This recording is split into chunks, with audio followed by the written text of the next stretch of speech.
Dominique, you and Esther are going to talk about 10, 15 minutes as usual? No. Oh. Oh. It's all about you today, Jack. Oh. Hey, good evening, everybody. Here's Esther. And Hello, Esther, Jack. Hello, hi, Art. Arthur. Hey, Thank Altair. you. Hello. Good old neighbor. Thank you. Hello. Fine. Where exactly, Jack, are you based so that people can know where you're based? I'm in Boston, Cambridge. Right, Boston. Right down from Harvard University. Oh, wow. So then you must be very clever just by being so close to Harvard. Yeah. I don't know if it's in the water or not. But, Must be in the frequency. Wonderful. It's a pleasure to be here. Oh, nice. Nice to see your face too. Great. Wonderful. Esther. Hello. Thank you very much for your invitation. Hi, Telmo. Hi, hi. Hi, Nice to everybody. meet you. Nice meeting you. Hi, everyone. Good to be here. Great to see you all. I'm with you from London, England. Hi, Dominique and Esther. Arun here from Pune, India. Hi, Arun. All the way from India. Must be late now. Yeah, it's 10:30 p.m. But 10:30. I'm very happy to be here.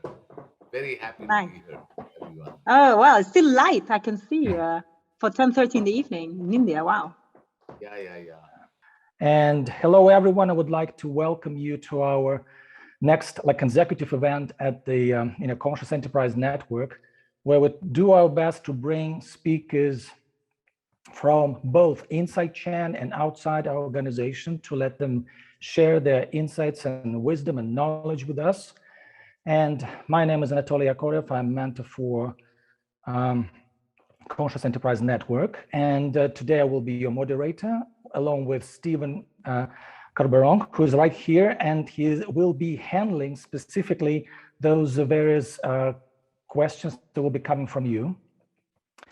And first off, I would like to present our today's speaker. That's Jack Beauregard, and he's going to share with us his journey that probably covers quite, like 42 years on his path of condensing his experience and creating a special model that covers such elements that could be seen as the balance in a certain business paradigm based on experience that he gained from working with business leaders. And he will cover all that in great detail. And I would encourage you to raise your questions once he finishes delivering his presentation. And Jack, please, the floor is yours. Well, thank you. Thank you for everybody for joining. And I think the best way to start is this is how I began in this journey 41 years ago, which was not what I expected to be on. It really came down to, is very typical with people. I was going through a major life transition. My marriage was breaking up. It was really at a low point. And I was driving to a business meeting. As I was driving on the highway, I just yelled out, "Why?" I wasn't like Paul. No, nothing happened. There was no eureka experience at all. It was just silence. So what it was is I found a book. I got to the hotel room, and there was a pamphlet for a book in the room, and it was never saw that before. And I read the pamphlet, and it sort of resonated with me. So what it was, I came back to Boston and looked at bookstores and didn't find it. Then about a month later, I was driving up in another territory. I got done working with my distributor, and there was a small bookstore off the side of the road. So I drove it, and they had it, the book. Brought it back to my hotel room and started reading it, and all of a sudden the room filled up with smoke. And it wasn't a literal smoke. It was an experience I never had before. And at that time, I had no idea what the heck happened. And years later, after doing research, I found out that I had an illuminative experience, which really changed my life. The second major event that really precipitated my going down this road was I was in Germany picking up a Mercedes-Benz. My background was in medical sales, so my car was the office. At that time, before the Lexus or the Infinities, Mercedes was the ultimate. So I was in the hotel room. Again, we're going to be picked up and pick up the car for European drive around Europe. In the middle of the night, I woke straight up, sat up, and I had a message to use the skills that I had used for external success and go inwardly. It was really strong. So the next morning, I shared that with my wife and my daughter, what happened. I could have left it and said, oh, well, that was a different experience. I couldn't. It was too deep. So I started off in this whole journey. I'm going to now put the slides on. I found that over the years, during training and doing online coaching sessions, I have not used I kept my video on because I found it's established greater connection by limiting possible distractions, which is why I'm turning my video off for now while I'm sharing the webinar slides. The other thing that really was motivating me in this journey was I was a self-help junkie. I was always reading the new self-help books. I was listening to tapes, going to workshops, and I invariably found that within about a 2 weeks period of time, I'm back to doing the same old things. So nothing was really changing. Some point of time, I asked myself the question, are there principles in the universe that would apply to me since my life is an inherent part of the universe? Didn't have an answer for it at that time, but that question kept resonating with me. During this period of time, I created the first cost containment company in the United States. I took an idea and brought it into 42 states, 128 salesmen. And the office, my corporate office was in Back Bay in Boston. And what I did was for 3 years, I would take my CEO hat off and drive across the Charles River and went to, became a special student at Harvard Divinity School. And I didn't join that in order to become a theologian or a minister. I was basically trying to find out what made positive thinking work and what didn't make it work, because I saw that it worked, but I also knew it didn't work. And I had a reason why to find out. And also I wanted to tie in Eastern philosophy in with Western scientific thought. And during these 3 years of attending graduate school at Harvard, it opened up all the libraries for me to do research, which what I'll be sharing with you. Once I got done my classes, I put my CEO hat back on and went back to the headquarters. During my 3 years of research, I found that there are 7 principles that are fundamental to the structure of the universe, which has a 13 billion year-old history of operational success. They provide the structural framework for a new model for living and doing business. The scientifically based principles reflect the fact that the universe is interconnected and is an ever-changing reality in which our lives and businesses are connected to the unfolding story of creation. Also, the universe is created and maintained through a dynamic balance of complementary opposites. The third principle is that the universe is a coherent whole that's made up of countless interconnected coherent wholes. And then also it's a constant flow of ever-changing reality to which we can respond creatively. The principles also reflect the fact that at a deeper level, seemingly opposites are connected by a continuum. As all large structures in the universe have a core, so we also have, each of us has an original core, which is the key to our living and leading from our authentic selves. As everything else in the universe is interconnected, so we are all interconnected and have a purpose for our lives.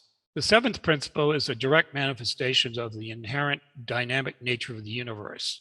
After the fact, I realized it took me 7 years to ground the 7 universal principles, which provided a new framework to perceive and interpret reality. Its foundational structure transformed what I valued and how I acted. I named the new model the balance paradigm, since the inherent structural characteristic of the evolving universe is that of dynamic balance. 2 conflicting paradigms exist in the world today, which are responsible for the cultural wars and the great divisions in society. The first one is the traditional paradigm, whose origins are in the Middle Ages. The second model for society is a mechanistic paradigm, which is built on a 400-year-old Newtonian physics.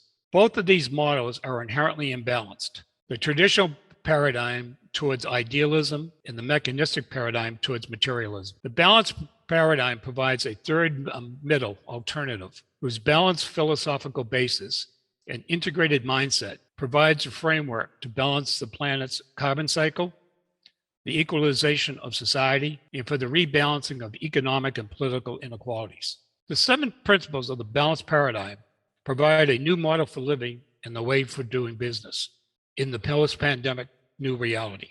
For 25 years of my professional life, I was in sales for major medical corporations such as Pfizer and Johnson & Johnson.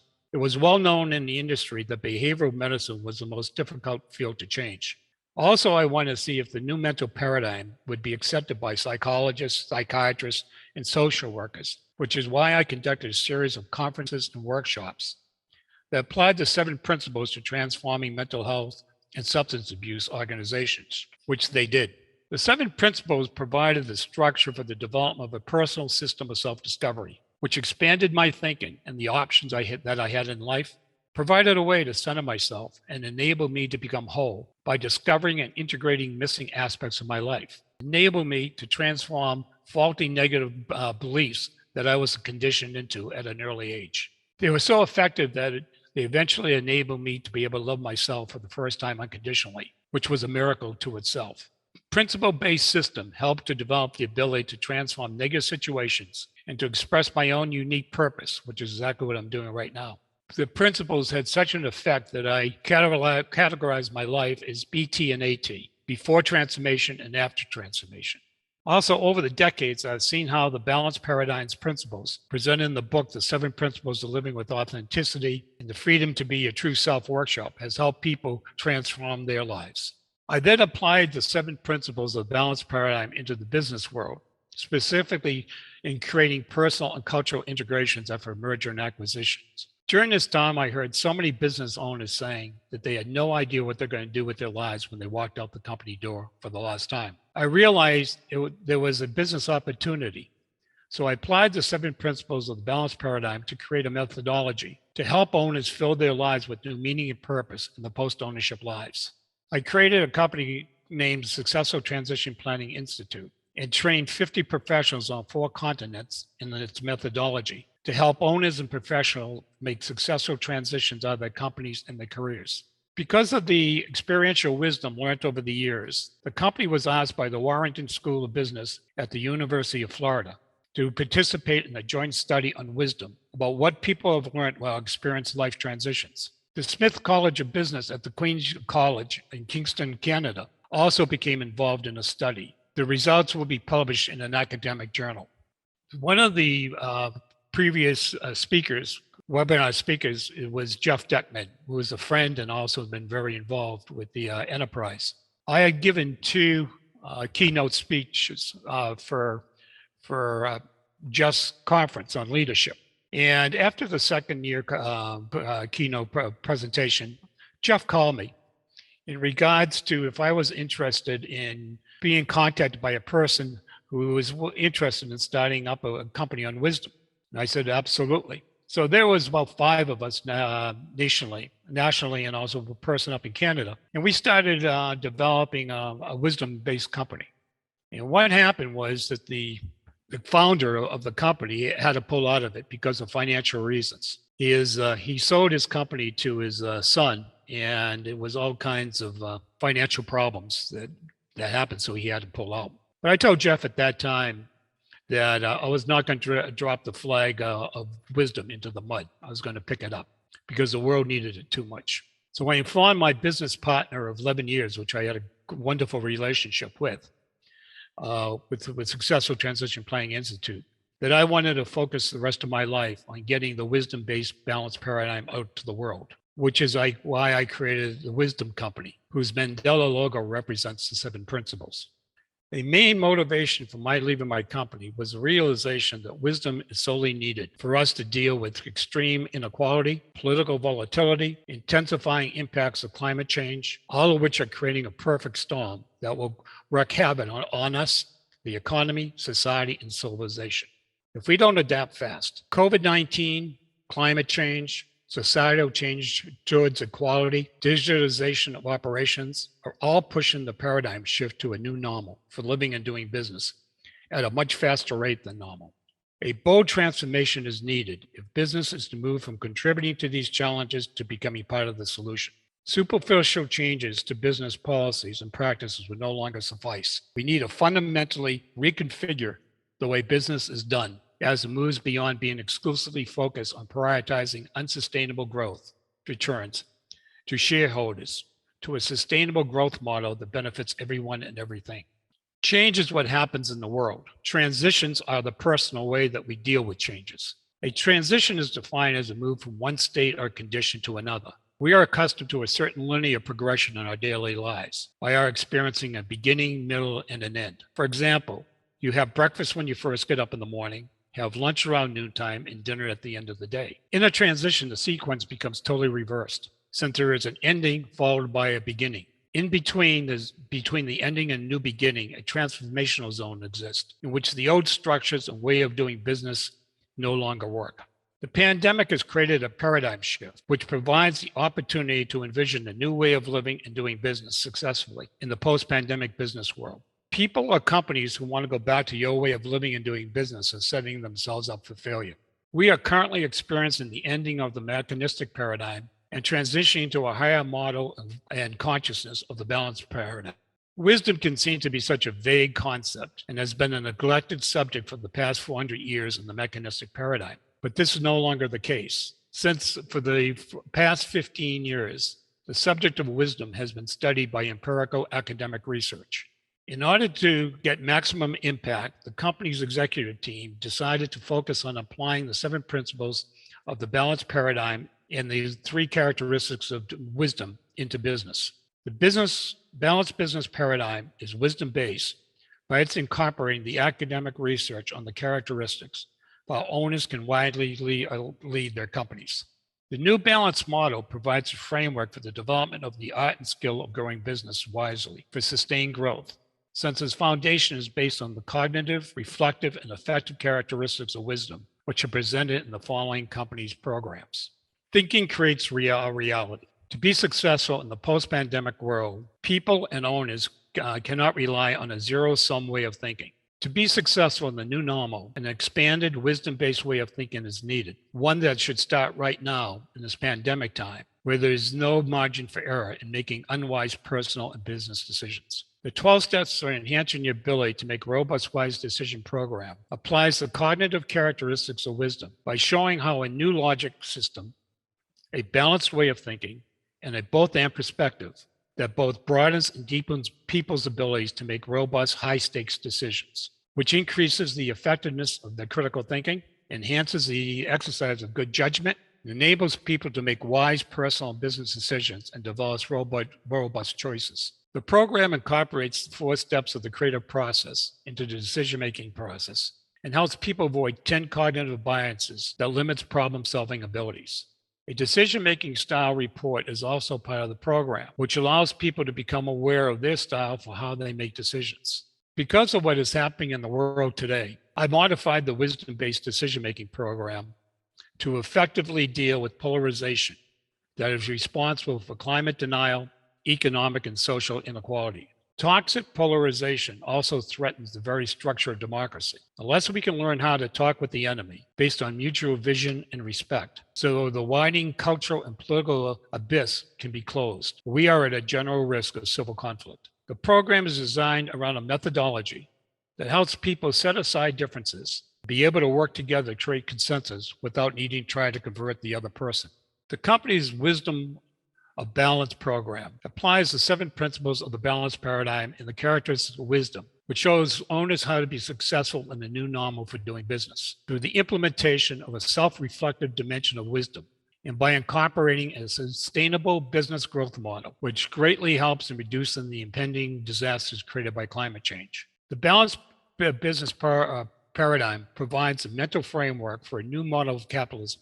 Shareholder capital in the mechanistic paradigm is based on the false belief that the business of business is to have exclusive short-term focus on increasing profits for shareholders. The chief advocate for this position was Milton Friedman, who said 50 years ago that the only social responsibility of business is to increase profits. The program applies the self-reflective dimension of wisdom, which provides owners the introspective skills so they can become authentically based, as well as the effective dimension of wisdom, which transforms how they motivate and do business at a fundamental level. It also provides a framework for owners to create effective stakeholder ecosystem for their companies, which consists of employees, suppliers, customers, investors, community, society, and the environment. The Widom Company's What's Next to Do with My Company project management program is designed specifically to help business owners become emotionally detached from their companies. So often is that this is their baby. They started the business. They are totally emotionally attached to it. In order to make to even think about being able to transition the company to new ownership, they have to create an emotional detachment. And also, they need to objectively decide what is best for them and how they want to transition the companies to new ownership. The problem in this area is whatever professional they go to will be what that professional suggests that they should do. So this provides more of a totally agnostic objective for them to look at all their options. The Making Wise Personal Choices Strategic Thinking Program is designed to help owners and people who are experiencing major life transitions, such as leaving a company, retirement, and divorce, how to create lives that are filled with new meaning and purpose in all 10 aspects of their lives. The company is ready to launch in the future, in the very near future, cutting edge training and how business is going to be done in the future. The certification program provides a framework for business advisors, coaches, and consultants to be able to coach business owners how to develop the art and skill of creating a rewarding, wisdom-based business. The wisdom-based professional certification program not only creates training and revenue-generating programs that provide owners with topics of interest, such as how can I enhance my ability to make robust, wise decisions? How can I grow my business in the new post-pandemic business world? What am I going to do with my business in the next few years? And how can I find new meaning, purpose after I leave my company? It also provides training in how to make empirical wisdom operational in companies by learning how to deliver 7 steps to implement a sustainable, systematic business strategy. It shows owners how to transition their businesses into the new sustained growth model in the inclusive, balanced model of capitalism. The Widom Company's integration action plan shows how to implement a balanced, sustained growth model and stakeholder capitalism throughout the organization. The Widom Company will soon begin selecting professionals to be national and regional distributors globally and creating an advisory network. Because of my respect for what the Conscious Enterprises Network is trying to accomplish, I'm offering an invitation for you to experience the online program, Think program, to enhance your ability to make robust, wise decisions free of charge. All you need to do is to email me at jack@wisdomcompany.org to receive a brochure that describes the contents of the program and a form to sign up for the free online course. Because the balanced paradigm is structured on the very principles of the universe, it naturally provides a cosmological perspective in how we can effectively deal with global changes that we're facing. Participating and applying the balanced paradigm is extremely empowering, but it's having you assume a new role, that of a co-creator in the next stage of your life and helping the next stage of the evolutionary level of capitalism to emerge. The company's wisdom-based programs adds a new level of significance by providing the knowledge and the skill set to facilitate in the implementation of a new smart business strategy of doing well by doing good that increases companies' profit while helping the environment and society in the balanced business paradigm. Thank you. Thank you, Jack. Thanks for delivering this in a package that is structured. At least, you can see the structure and its clarity. So I would like to welcome all who have questions to come forth, and let's get the first question from Dominic, please. Yes, thank you, Natalie. Jack, thank you very much for this presentation. It's very enjoyable and very deep. And one question about for you: what is the thought process that creates imbalance, inequities, and polarization? Good question, Dominic. It all comes down to absolute thinking. Absolute thinking is the source of almost all the problems the world's facing today. How it actually works is a person will come up with one idea, and that's it. The first thing that comes into their mind, and they automatically think, "Oh, that's the right one. That's it. I'm going to go run with that one." And what it is, they do not take time to make wise decisions with that, because everything that exists in the universe has both a positive and a negative. Is that, you know, every time we stand in light, there's a shadow behind us. Everything is has a positive and negative. They don't factor in what the downside is, that first positive idea, that absolute positive idea that came into the mind. Then what that does is that it doesn't give them an opportunity to look at other alternatives, and everything has an alternative. Go back to what I was talking about, complementary opposites, which is a characteristic of the universe. So there's always a 180-degree opposite. That 180-degree opposite also has a positive and a negative aspect to it. By using the power of balanced thinking to make a wise decision, you look at the upside of the first idea and its downside. Look 180 degrees opposite. What don't I like about that idea? What do I like about that idea? And then that void that's created by polarization, when there's only one idea, you can fill it in with a whole new continuum of options. So all of a sudden now you have a whole range of other options for possibilities to do. And again, using the power of balance, each of those options also have an upside and downside to it. So now what you can do is be inner-centered. In fact, there was a study from a very prestigious business school. They studied 50, happened to be US, top CEO executives. And what they were looking for, the characteristics that made them so successful. And what they found is that they had an ability to be able to look at two alternatives at the same time and hold the tension. So they could look at the upside and downside of each one, and then being in the middle, make a final decision. So the absolute thinking creates an either-or perspective. It creates a dualistic mindset, and it's responsible for, again, it's totally imbalanced. So it's creating all the economic, political, and social inequalities that we're seeing in the world today. Does that answer your question, Dominique? Yes, it does. Thank you. Thank you very much, Jack. Okay, Esther, you have a question. Go ahead. Yeah, I think Alan was before, but I'm just gonna jump in. So, Jack, I was just wondering, you were talking about emotions, and I was just wondering, because you have had so many, also you work in so many big corporations, how the emotions have affected you with this transition process. It's not really with me, Esther. I've seen it with the people going through the transition process. When I was in the merger and acquisition field, I saw so often owners sabotaging themselves. It's called, what would happen is that here they are selling their companies and making the money that they always wanted to make. Everything, they're talking about everything correctly on top of the conference table. But because of the unresolved fears that they have, is that they sabotage the business deal for absolutely no business reasons. And it's become such a major issue in that field that now so many M&A firms and law firms are putting major penalty clauses because they've got burnt so often with the owners sabotaging it. Also, fear comes into decision-making. It's not very, when you're talking about binary decision, should I pick a pen up or should I put it down? That's not fearful. But when people are facing, high-stake, really important decisions, very often I found that 20 fears can get triggered. And what happens is when people are making decisions, get fearful, it limits their intellectual capacity. They're coming from the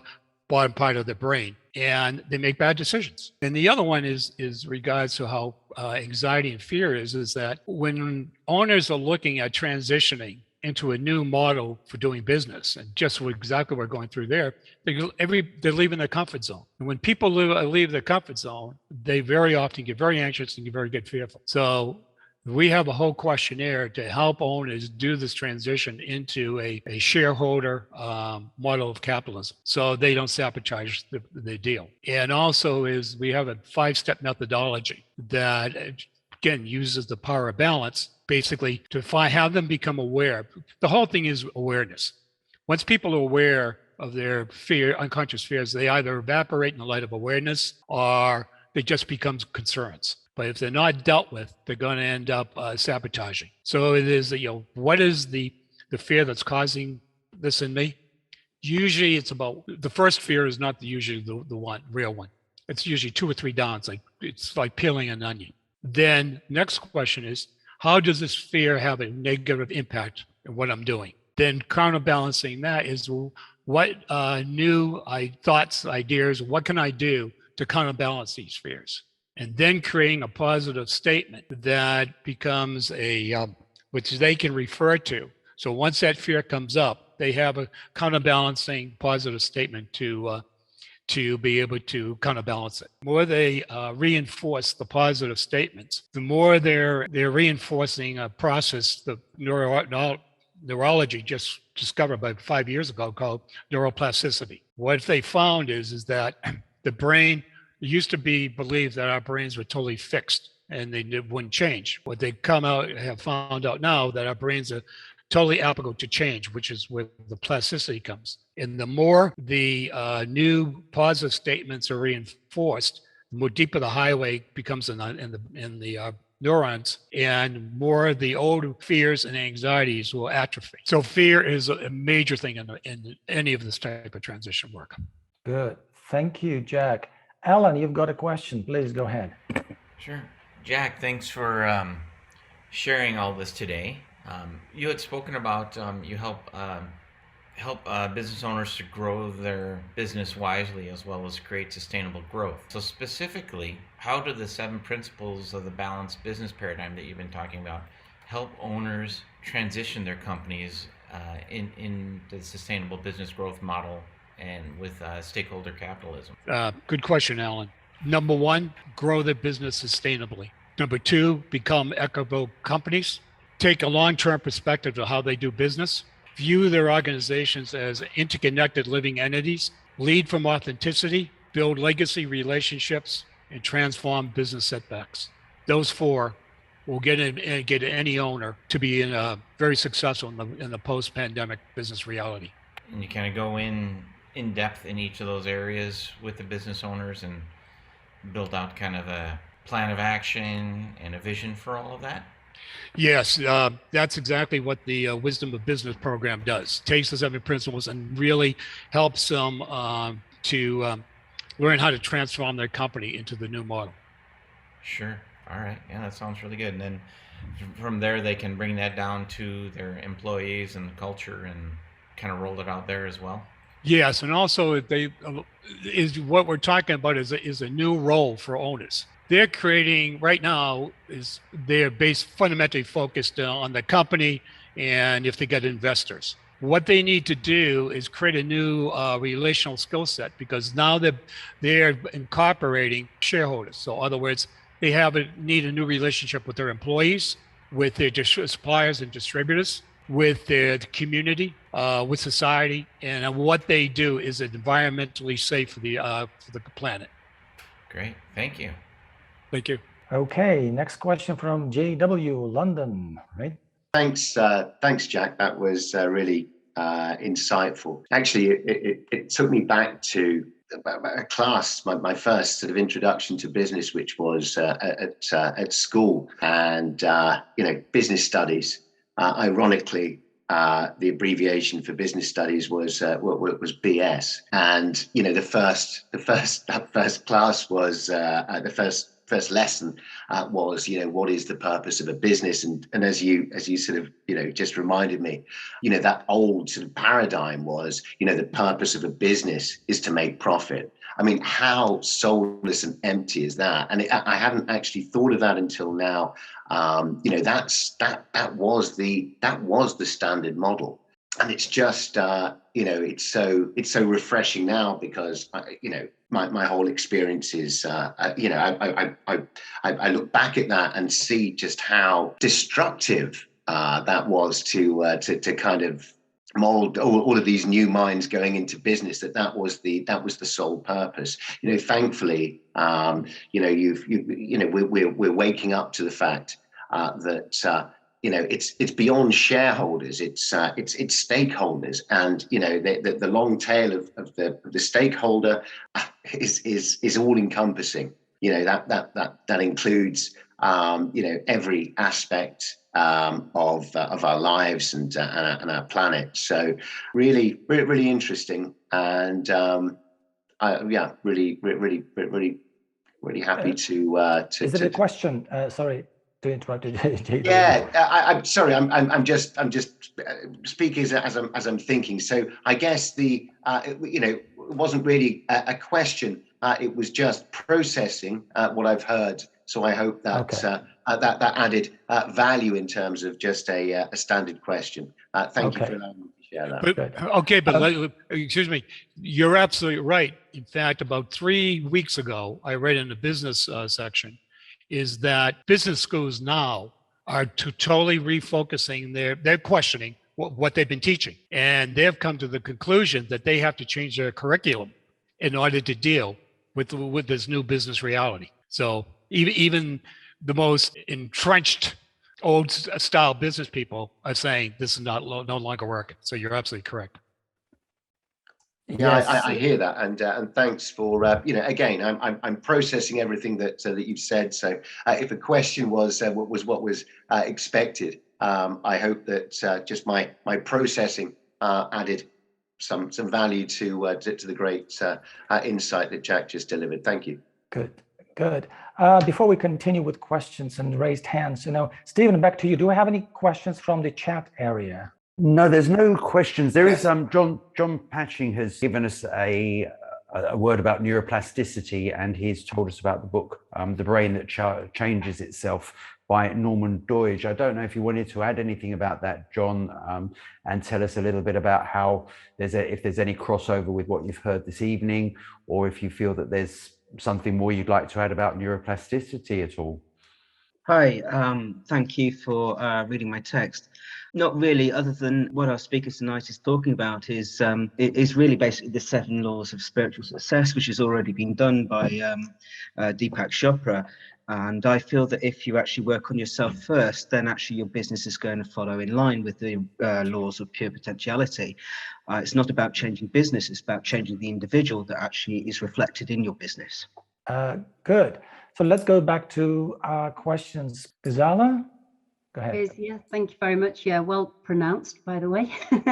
I'm actually a co-founder of the Next Generation Research Center, and this is exactly the kind of thing that we're working on in regards the changing world that we live in. And it was, Jack, wonderful to actually see great minds thinking along the line of the wisdom that's coming in from the knowledge we've gained and where we're changing it.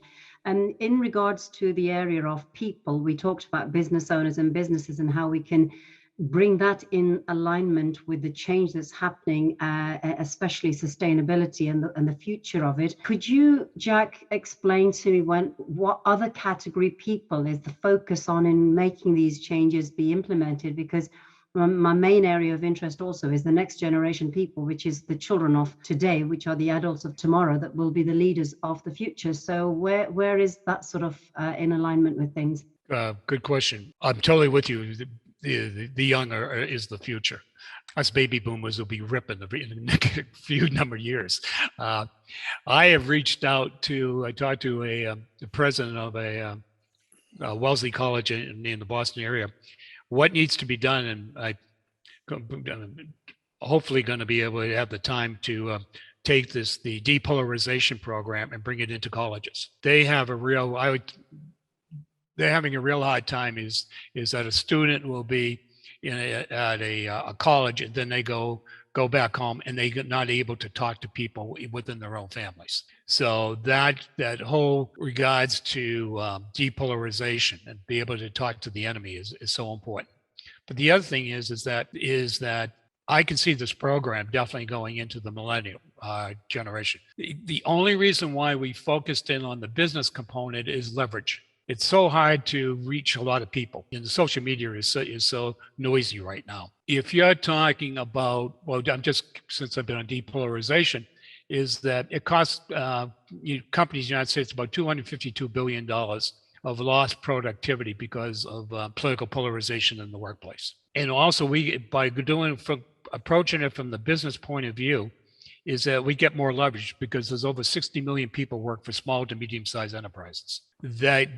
How do you change the world? I know it's one person at a time, but it's a lot more effective if you can affect 200, 300 people at a time. And I was just going to say, when you mentioned regarding in the business, but also the children, but you mentioned it, you touched on social media. And such a big, important message that we're sharing here today of the changing way social media's power in the youth of, of our everyday is like, it would just go completely wild, really. But these are the kind of messages that really the younger generation need to pick it up, but also in company organizations when they have their corporate well-being sectors. This is again a big education to the companies because they've not always allowed that to happen. So I think I certainly would want to pick up a conversation with you because I think it's important. This is very, very, very apt to where we are and people's uncertain space where they are, business, individuals, young or old. It's everything that is affecting in every day of moving forward. So definitely, Jack, I have interest to talk with you more as well. Be happy to. Please reach out. Yeah. Good. Harry, your question, please. Okay, I just sent a question. I wonder, Jack, can you describe the exact deliverables that a client would get from the Widom Company engagement? And how is the advisor compensated, hourly, success? And what kind of background is generally required? Basically, it's business coaches, coaches and consultants. People feel comfortable talking to business owners. That's one of the criteria right there. Number two is what we do is the first program we offer free training. So experiential, again, going back to experiential wisdom. And there needs to be 2 green lights at that time. The person has to say, yeah, this resonates with me. And also we at the Widom Company say, yeah, I think you're going to be a good fit in this area. Then we'll, with 2 green lights, and would go into the next stage of the certification program. Okay, but for the company itself, the client itself, what would be the deliverables for them? What would they expect from that engagement? For the company, the first program would be how to make robust, wise decisions and be able to reduce all the wasted time in meetings. And also in regards, so often decisions are not implemented because what we present is a specific tactical plan. So how that's going to be made, which is made up, why you're doing it, sets the goals, what needs to be done, what's most important, when are you going to do it, and how's it working. And the other one is regards to how does an owner start talking to their suppliers, to the employees that they want to go move into a sustainable business model. So here's the way, this is the benefits for the board of directors, for the senior executives, all the way. These are the benefits. Here's what, how to get them vested into this, what's in it for me approach. And then how to be able to roll that out and create conversations with all their shareholders. I see. Okay. Yeah, Harry. Thank you. Yeah, does that answer your question, right? Good. Stephen, back to you. I mean, you have some questions in the chat area, I believe. Yeah, there's one question from Robert. Given that most business owners who are selling companies encounter problems with valuation, what advice and principle would you offer to deal with this issue? Valuation of the business? Yeah, with the valuation, I suppose, or the problems with the valuation of the business when selling it. Yeah. That is not my area of expertise. What I am, I don't deal with the wallet issues, the financial component to it. I don't deal with the transactional, and this would come under the transactional professionals. What I brought in is a whole integrated approach. I brought the head and heart issues in. Most owners didn't think of the emotions. They just didn't make quick decisions and did not factor in the emotional component of leaving. So that is much more, I'm not qualified to do that. That's a transactional valuation person. Okay, Stephen, you had another question, I think. From myself, I work a lot with conscious capitalism, Jack, and obviously this is another area that looks at stakeholder capitalism, if you like. It's one of the areas, but a big section of conscious capitalism is setting up purpose as the main driver of a business, because this shifts this brings in steward ownership. When everyone buys into the purpose of a business, we create a different environment where people are no longer just working for the profit, but they're working for the success of the business, not just for the success of the shareholders. How do you see this fitting in with your 7 principles? We have them totally hand in glove, because we have them create a whole new mission, a purpose statement, a mission statement, and a vision statement for not how it used to be in the old mechanistic paradigm, but creating new purpose for the going into the future. So it totally ties in. The other thing, Stephen, is that I didn't bring up in the effective dimension of wisdom. It really brings up, it was a strong request by the World Economic Forum that in regards to having leaders become transcendent leadership. When all of a sudden now, if you get an owner that's got the effective and they're up in that higher being level of Maslow's, most people think, if you're familiar with Maslow, is that self-actualization was the highest level. Actually, it's not. And because he did further research and realized that going for self-actualization as a goal for itself is impossible. He created a new level called transcendence. And the reason why most people are not aware of it, because he died of a massive heart attack prematurely before it ever got into the psychology books. So the effective dimension of wisdom brings owners and people up to that level, that higher level of being. And what that does is that all of a sudden gives them a whole new level of motivation. They're concerned for the common good and the good of everyone. So all of a sudden it adds a whole new area of significance to a purpose statement. Very good. I believe we'll be wrapping up now our event. And just a small comment from me. It's quite interesting that just a decade ago, all these things that we have discussed today were available only, to business executives through some business schools like INSEAD or Thunderbird and stuff like that. But now we are taking this, to a broader audience, which is really by itself is an indication that we all need to be aware and educated and gain that extra insights for ourselves going forward. So Jack, thank you so much for being with us today and taking all these questions. Well, thank you. I really appreciate everybody being here. Thank you. Yes, thank you all for attending. And that was really a pleasure to have you all. And thank you, Stephen, for helping me moderate those questions. Yes, thank you, Jack. It was a very good presentation, and I thank Anatoly and Stephen for the good work they've done as moderators. Keep in mind, this is the first time we do this together in a journey to conscious leadership. So thank you very much, and I look forward to seeing you all in our next one, which will be in February, which should be covering an interesting subject. How do we manage the United Nations sustainability goals?